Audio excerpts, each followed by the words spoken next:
Hello friends, so today's video is going to be a list of 10 fantasy standalones. I have in the past done a video of 25 adult fantasy standalones and then similarly young adult standalones, and all of the ones I'm going to be talking about today are not on either of those lists. So after watching this, if you're looking for more recommendations for standalones, I'll have those two videos linked in the description bar down below. The majority of the ones I'm going to be mentioning today are adult, and then also just a heads up, I'm perfectly okay recommending books, even if they weren't ones that I absolutely loved. When I go through these, I'm going to be kind of giving you an overview of what they're about and maybe a little bit of other additional details so that you can determine for yourself if it sounds like something you might be interested in. Jumping into it, the first one's actually one that I quite liked, and that would be Ruination. This is a League of Legends novel, but it's actually kind of exploring the lore behind some of the areas and characters that you hear about from the video game. You're not going to see any of our characters really from Arcane or anything like that. It's completely separate, but it does take place within the same world. And the setup for this story is that we follow a young woman named Callista and her uncle, but more like a brother to her because of their ages, Viego. Viego is the new king of Camivore, and he's quite unfit to be king. However, his wife is somebody who not only brings out the best in him, but seems to have a lot of fantastic ideas when it comes to how they should go about ruling their country. Their country has gained a lot of power as a result of conquering other peoples in the past, and you do start to see how that is presenting some consequences, and consequences that our main characters have to deal with. Viego, however, after something happens to his wife, becomes so obsessed with doing everything he can to save her that he starts to forget, honestly, to maintain his role as king. And there are a lot of people who are waiting in the background for him to mess up. There are a lot of people waiting to pounce, to take power for themselves. And Callista is not only trying to ensure that she saves Viego's wife, but she's also trying to navigate all these other individuals who are craving power. I do think Ruination, there's something about it that has this classic fantasy feel. It definitely makes you feel kind of nostalgic for that adventure story where there's just all these really interesting aspects to the world, and you always feel like you're just seeing one little tiny story within a grander world, so you can tell there's other things going on, but it is quite self-contained. It does feel pretty satisfying by the end. Plus, if you're a fan of audiobooks, they really went all out with the audiobook production because you have so many different narrators for so many of the different characters. Completely switching gears from that, we have the Book of Gothel. This honestly feels a lot more like historical fiction. It's a lot more slower going, and I would say it's much more thematically driven. So the main setup is that we follow a woman named Helavis, who is living in medieval Germany, basically. And she is somebody who is mistreated by society for being different, for not really fitting in with what they see as normal. And so as a result, she's very much in isolation. Obviously, the title makes it seem like it's going to be a villain origin story for Gothel, the villain in the Rapunzel story. It's more so making that story much more human, a lot less fairy tale-like. There are some magical aspects to this story, but they're very, very limited. And it definitely feels much more like there are people who are seen as pagans who had magical abilities, and how that maybe was viewed as a result of medieval times having this implementation of Christianity. Because Helavis has certain things that make her very different, she really doesn't fit into the mold of what a young woman is supposed to be, and as a result, her life is actually put in danger. After that, we have the Undertaking of Hart and Mercy. This is a hybrid fantasy romance with a big emphasis on the romance. I do want to make that very clear. The setup is that we're in this fantastical world that is sort of rooted in there being gods, and the gods occasionally having children who actually are able to live among humans, but it does separate them. It does set them apart. One of our main characters has a little bit of a history when it comes to who his parents are, but he's just kind of trying to go about his life, live his everyday life as normally as possible. He is somebody who is responsible for trying to maintain the safety of his community, as there are these beings that are basically like zombies that sometimes pop up. And so he's somebody who takes care of that paranormal threat.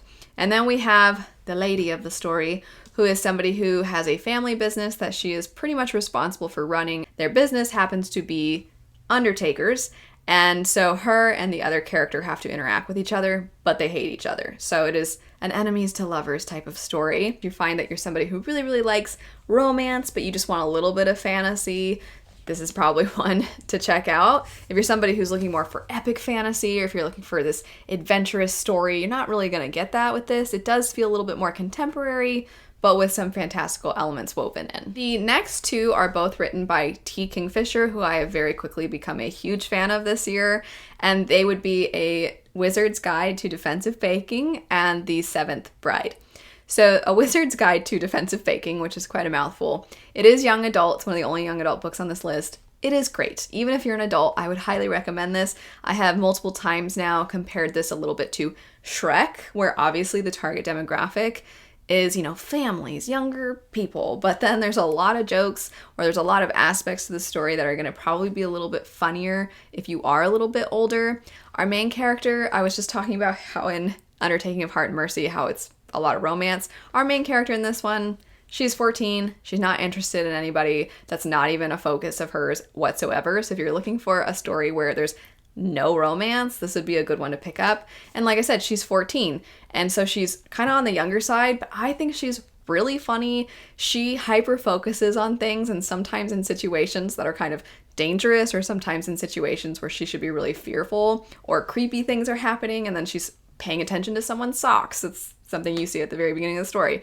And it's very silly. The setup is that she is a baker, and she works for her aunt and uncle who own a bakery. And at the very beginning of the story, there is a dead body in the bakery that our main character has discovered, and she's not quite sure what to do about this dead body. The other book I mentioned, The Seventh Bride, to me this was kind of, and I should stop for a second and say, T. Kingfisher, if you try one of her books and you don't like it, try another one, because they are all so different from each other.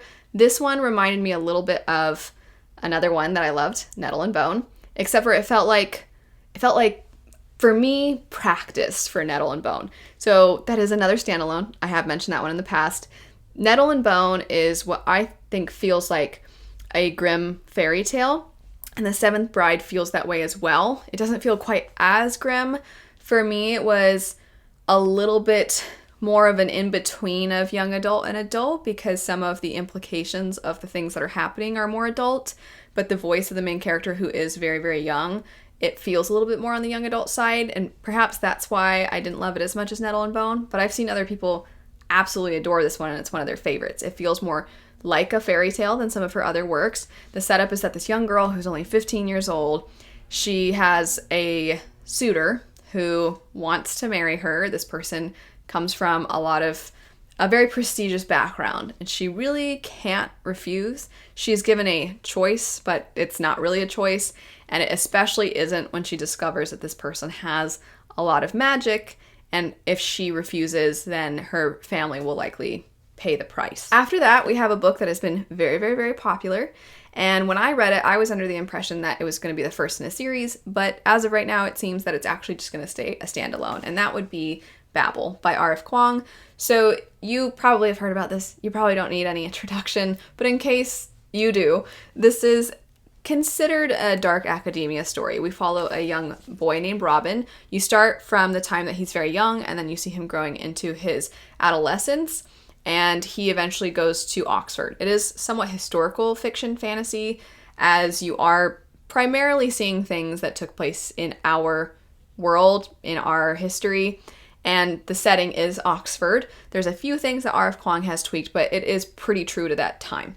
And a big aspect of the story is translation.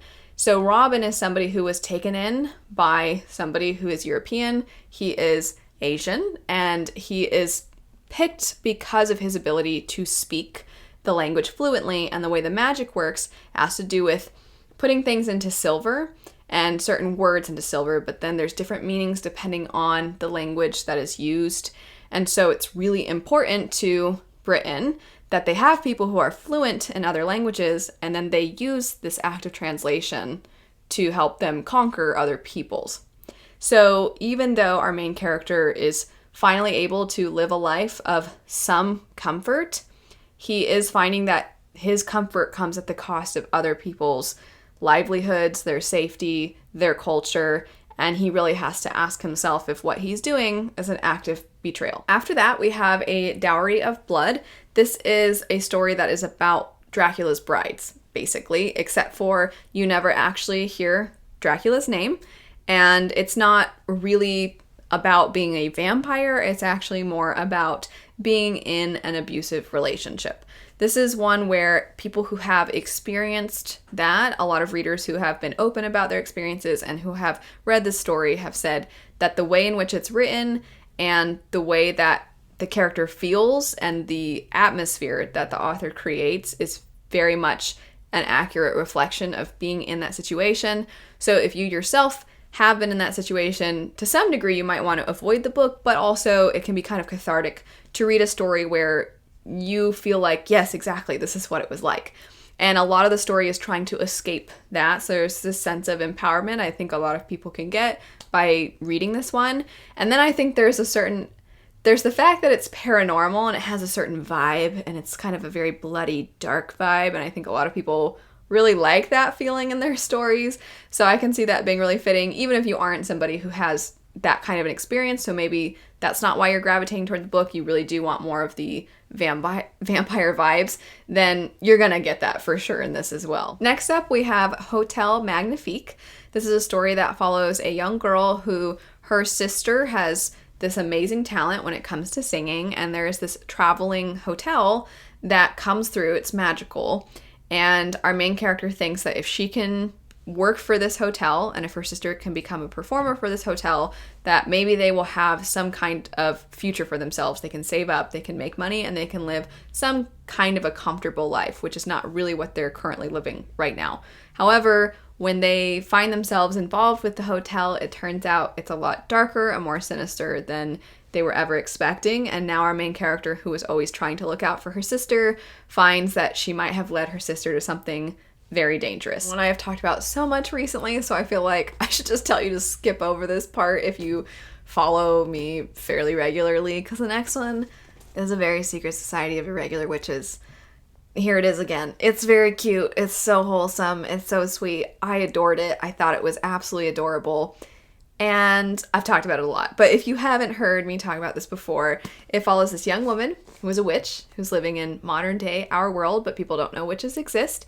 And she has to keep her magic a secret. She does find out that there are these 3 young orphan girls who don't know how to control their magic. And so they kind of have to be kept hidden away. And the caretakers really want an experienced witch to teach these young girls how to use their magic so that someday they can have some semblance of normalcy in their lives.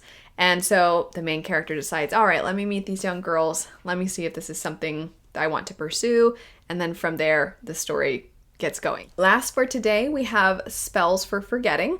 This one, I think it does, of course, have some fantasy elements, but it definitely feels much more like a murder mystery, and there's barely any fantasy. What's there does matter to the plot, it does matter to the story, but I would say it feels a little bit more atmospheric in how it's incorporated as opposed to being an active part of the story, as opposed to having this magic system that influences how characters act within society and things like that.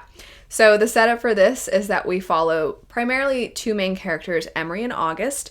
Emery has grown up in this very small little area on the western coast of America, and she has lived there her whole life. August is somebody who also grew up in this area, but then got away.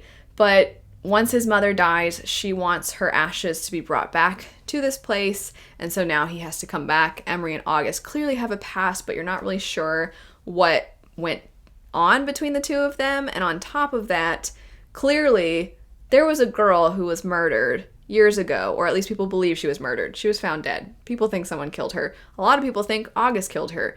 You don't know why people think August killed her. You don't know if August in fact did kill her or not. And Emery is somebody who has a past with August, but then you're wondering, does Emery know something? And then you get introduced to a lot of other characters in this small town, and then every new person you're like, well, they're kind of behaving strangely, so what do they know? And it is a fractured timeline on top of having multiple perspectives, so that means it's not just past present, it's this amount of time before the girl was killed or the girl died. And then it's also this amount of time after they died, And then also now let's go back to when they were kids and they were all happy. And so you're getting all these pieces and you're trying to put them all together. And if you are somebody who likes murder mystery, if you're like somebody who likes atmospheric stories, because I definitely think that that's where this book shined, then I would say give this one a go. That's it though for 10 fantasy standalones. Feel free to recommend some that you really, really like, or maybe some that you know of, or maybe there's some that you've heard of but you haven't read and you're interested in. Feel free to mention any of them in the comments down below. I will, like I said at the beginning, have my other videos I've done if you'd like even more recommendations to check out. But anyway, thanks so much for watching. I hope you have a great rest of your day, and I'll see you all later. Bye.